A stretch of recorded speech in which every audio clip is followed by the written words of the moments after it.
So my light switch went bad on my 67 Cougar. The rheostat is faulty, so it's not sending any voltage through the contact. So my dash lights, the instrument cluster lights, don't come on. So I found DS148 from Standard. That was at my local O'Reilly's. It's like 22 bucks off the shelf. So that's the replacement. They're basically identical other than the rheostat wheel is notched on the old one. And there's a little button. You see that contact is touching that spring, kind of riveted through that soft metal. That little button contact is absent on this original. But now what I've got to do is there's a little spot weld. You see that circle right there? I've got to separate this old snout and move it to the new switch, and then I can put this back in the car. Okay, so I got this switch in the vise, and I just drilled out that spot weld. So now what I'm going to do is just take my flat blade screwdriver and just kind of pry up on the edge of that snout until that separates.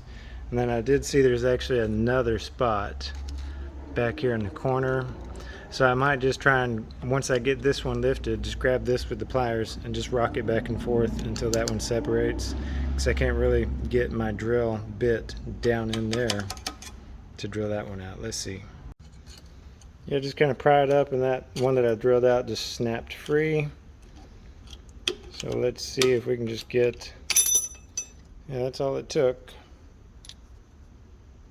So you can see there's that other, here's the spot that I drilled out, and there's the one that just broke free. So now I'm going to transfer this to the new switch. I just scored the surface with a grinder wheel so that epoxy, I'm just going to use some JB Weld to hold this together. That'll allow it to grab better. Now if this switch needs to be replaced in the future, I don't want the next owner of the car to start cussing because this thing is on there so good. So I use that JB Quick sparingly, just 4 dots, and then we'll just press it on there. And then I'll just give it some clamping force, and in about 15 minutes it should be ready to mount.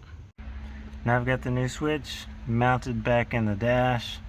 So basically it just went in from the inside, and then this nut goes from the outside and just it pulls that switch into the dash to clamp it all together. So now I'm going to put the instrument cluster back in there and ensure that everything still works.